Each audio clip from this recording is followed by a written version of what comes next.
విజయాలు ప్రసాదించే విజయదశమి వేడుక రాష్ట్ర వ్యాప్తంగా ఘనంగా జరిగింది. తెల్లవారుజాము నుంచే ఆలయాలన్నీ కిటకిటలాడాయి.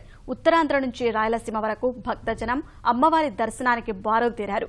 ఎండ తీవ్రతను సైతం లెక్క చేయకుండా ఆలయాలకు పోటెత్తారు. విజయదశమి పండుగను పురస్కరించుకుని ఆలయాలన్నీ భక్తులతో కిటకిటలాడాయి. లలితా సహస్రనామ కుంకుమార్చనలు, విశేష అలంకారాలతో అమ్మవారు భక్తులకు దర్శనమిచ్చారు. ఉత్తరాంధ్రుల ఇలవేల్పు పైడితల్లి ఆలయానికి భారీగా తరలివచ్చిన భక్తులు అమ్మవారికి మొక్కులు చెల్లించుకున్నారు. రెండో బాసరగా పిలిచే విజయనగరంలోని జ్ఞాన సరస్వతీదేవి ఆలయంలో పెద్ద ఎత్తున అక్షరాభ్యాసాలు నిర్వహించారు. శ్రీకాకుళం జిల్లాలో దసరా ఉత్సవాలు వైభవంగా జరిగాయి. పాలకొండ కోటదుర్గమ్మ దర్శనానికి భక్తులు బారులు తీరారు. విశాఖలోని ప్రముఖ దేవాలయాలన్నీ కిటకిటలాడాయి. కనక మహాలక్ష్మి అమ్మవారు స్వర్ణ కవచం ధరించారు. పాతనగరంలోని కన్యకా పరమేశ్వరి ఆలయంలో అమ్మవారు మహిషాసుర మర్దినిగా అభయమిచ్చారు.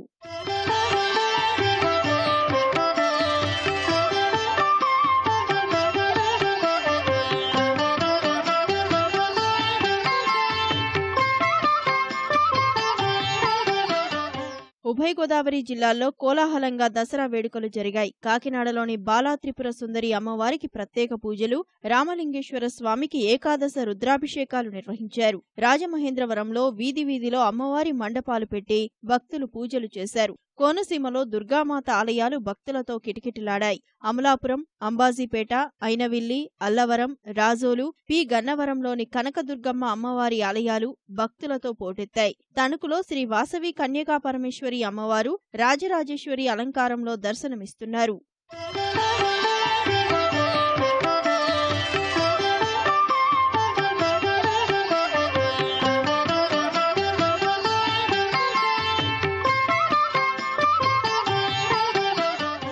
రాజధాని ప్రాంతంలో విజయదశమి శోభ ఉట్టిపడింది. గుంటూరులోని ఆలయాల్లో దుర్గామాతకు ప్రత్యేక పూజలు నిర్వహించారు. లాలాపేట పెద్దపులి సందులో 12 అడుగుల దుర్గాదేవి విగ్రహం భక్తుల్ని ఆకట్టుకుంది. ప్రకాశం జిల్లా ఎర్రగొండపాలెంలోని కన్యకా పరమేశ్వరి ఆలయంలో 25 లక్షల రూపాయలతో అలంకరించారు. నెల్లూరులో ప్రసిద్ధి చెందిన శ్రీ రాజరాజేశ్వరి అమ్మవారి దేవస్థానంలో ప్రత్యేక అభిషేకాలు, పూజలు నిర్వహించారు.